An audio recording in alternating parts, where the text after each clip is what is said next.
Okay, normal or nope? How would you categorize your behavior if one of those people that always has to wash their clothes before they wear them when they buy them from a store? Now, this person says that my husband says that it is kind of weird that I do this because when I go to the store, I've got no problem trying those clothes on in the store. Then I buy them, but then I get freaked out if I try to wear them then out before I wash them. I see what he's saying because, yeah, just the fact that you're trying it on. I mean, you're already putting it on you, and that's gross if you think that somebody else has tried it on and you don't know how their level of cleanliness ranks. Mm-hmm. But then what do you do if you ever want to try on clothes in the store? You're not going to be able to wash them before you try them on, and I think you just unfortunately have to kind of go through that funk, right? You have to hope for the honor system. And I just accept the fact that, man, the world is gross. Humans are grosser, and you're going to get a little fecal matter on you, just the way of the world. Sorry. I didn't make the rules, believe me. I'm trying to avoid fecal. I don't think you can. Ugh. So I have to accept that when I walk out in the day that at some point I'm going to get fecal matter on me, and that's just life? Well, you had that one story about people trying on clothes at stores, and there were traces when they tested it out. Yeah. There were gross things on it, which one of them was the FM. You don't have a choice when you're trying it on. You have to try it on. But when you get home, you do have a choice. You have a choice to wash it at that point. And I think that's what she chooses to do. And I'm with her. It's weird. I have a normal or nope. Is it normal to buy something, try it on in the store, think you look so snatched in it, go home, put it back on, and then in your own mirror, it looks completely different, i.e. awful? Yeah, there are some like tricky mirrors where they make you look skinnier. I think certain stores have trick mirrors. They do. I think that's a fact. Yeah, it is. They've even kind of done a study on that because it really does affect. I went into one and I did not look good. The lighting was so bright. I looked so pale, washed out. I looked like a blimp. I'm like, I looked hideous. And everything I put on, I'm like, it looks terrible. But you don't look like that in real life, though. So I want, because we have those elevators here, and it's the elevators where you can see, it's like a mirror. You can see a reflection. Nobody has ever looked good in that thing. Really? But then I wonder, is that how you really look? Or is it just the lighting making you look terrible? Well, lighting is a big deal when it comes to appearance. And yeah, the mirrors also too, they kind of mess with you. And I think there's some things they can actually do. You've seen funhouse mirrors. Yeah. And how they can change an image. I don't think all mirrors are created alike. And I think some places know how to manipulate the mirror, know how to make you look elongated just a little, ever so slightly. Because at the store, my man boobs weren't sticking out. I got home and I go, why did I not see my pepperonis when I was in the store? So much sexy. Yeah. Now, this is another one. Somebody says, normal or nope, I take comfort in watching myself in the mirror while I cry. You are one step away from uploading a TikTok cry video. But they find comfort in it. I'm wondering if the people that you see crying on social media, if it's almost the same thing. There's something therapeutic about seeing the tears. Maybe it validates it and makes it real when you can see it. I think for some people, when they do have an emotional breakdown and they kind of felt like they weren't feeling anything and they finally do feel something, they are almost relieved, and they may want to witness that and kind of not enjoy it, but live in that moment and allow themselves for the release. Because I have heard somebody tell me that they were feeling like they just were numb, and then they had a breakdown and they cried, and they loved the fact that they were crying, even though it didn't feel great. It showed them that they weren't completely dead inside. Was that Kevin? I didn't want to say it. I didn't want to dox him. Thank you for leaving me out of that. I do appreciate that. Yeah. Somebody said, as far as is it normal to wash the clothes before you wear them? Let me just tell you, I work in retail, and you should. The horror stories would chill you to the bone. I'm sure people wipe boogers, fecal matter. We did a whole segment on this. Everything. He had a horrific list of the things they find in clothing at a store. I believe all of it. And I think in the changing room, you have no choice. You don't carry a washing machine with you to the mall. You have to try the stuff on in the changing room. But once you get home, you need to put it in the washing machine. True or false, I have seen somebody take their shirt off at a Walmart and try a shirt on right there in the aisle. True. Very true. Somebody said, If it's Renegade, it's Walmart. one text says, I bought a brand new bathing suit from Target, didn't try it on. I brought it home and went to wash it, and there was a stain in the crotch area. When I returned it, I told them, and they slapped a sale price on it, put it back on the rack. Oh. Huh. How much?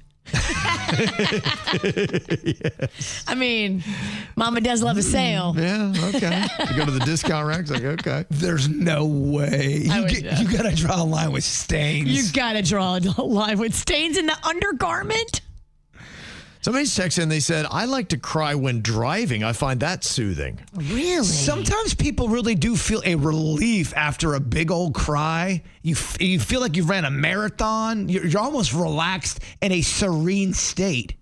If you've got a lot of emotion built up and you finally let the storm hit, it can be quite therapeutic for a lot of people out there. Okay. How about that? Now, that's ever happened to me. Is that why you have tinted windows so we don't see you weep? I don't even care. Let them watch. Somebody wanting to know how normal their irrational fears are. They said, after seeing it on the news, I am now afraid my house will be swallowed up by a sinkhole. I think about this too. And they said, I clench up anytime I hear any weird noise coming from my house. I think that this is a common thing, especially if you see it in the news. And in Florida, sinkholes do happen. It's not an irrational fear, right, Kevin? I did. Well, I think not. It may not be. I wouldn't call it irrational, but I think you shouldn't get obsessed with it because it's a low probability of happening. Yeah. You can't live your life thinking it's the sinkhole's always going to come because there's a very, very high probability that it's not. Of course. How many people even think that? If you hear and houses do tend to creak or make a weird noise, you're going, oh my gosh, sinkhole. I wonder how many people actually they think that. I know my house creaks and I know it shifts because I can see like little cracks here and there. Oh, yeah. And when I see a crack, I'm like, great, the sinkhole is just right around the corner. My house makes so many just bizarre, creepy noises. It sounds like someone's knocking on my back window. That was me. I look out, there's nobody there. It's weird, man. And then at the bottom of my house, there's this cracking that's going on. And what the hell does that mean? It's because the ground under our houses shifts. And you know, Florida, it's so much water beneath us. Like, I think a lot of houses shift. I don't think it's an abnormal thing that we have cracks in our houses. Am I going to get Wizard of Oz witch style? Am I going to wake up one morning and there's going to be a house on top of me? Let's hope not. I hope not. This person said, I'm also terrified of choking on food when I am home alone. Even swallowing pills freaks me out. I won't take my vitamins if I'm home alone. If you do live alone, and it is scary because I have choked by myself. Me too. And it's horrifying. And you go through a state of panic for a good 30 seconds and thank God nothing bad happened, but it'll shake you up. I thought I was going to die. I was sucking on a breath mint and I was blow drying my hair. This was like in the late 90s. And I was flipped upside down trying to make it big and poofy. Oh, yeah. And the mint went in the wrong place in my throat. And for like 30 seconds, I thought I was going to die. Oh, no. Yeah, I could not breathe. I was like, it's the end on a breath mint. But you'd have fresh breath and death. Dude, I almost choked on a salad recently. Really? Yeah, it was a big old thing of lettuce and I didn't really chew it up and it got stuck in my throat. I'm going to die from a salad? See? Nothing good comes from salads. Yeah, salad's going to kill him eventually. It goes against your whole mantra. What are you doing? You should see how I salad, though. My salad turns to soup. With so much cheese, so much dressing. It's so drenched with dressing. And they said they're also scared of mosquitoes because of the diseases they carry. So Yeah, I don't know how irrational that is. I mean, it is true. I think my building fear is more rational than anything we heard there. I mean, it is silly and embarrassing to have to tell people I have a tough time walking in front of large structures. People never understand it. They go, "What do you mean by that?" I go, my legs will lock. I will have a major panic attack, and I don't think I'm real.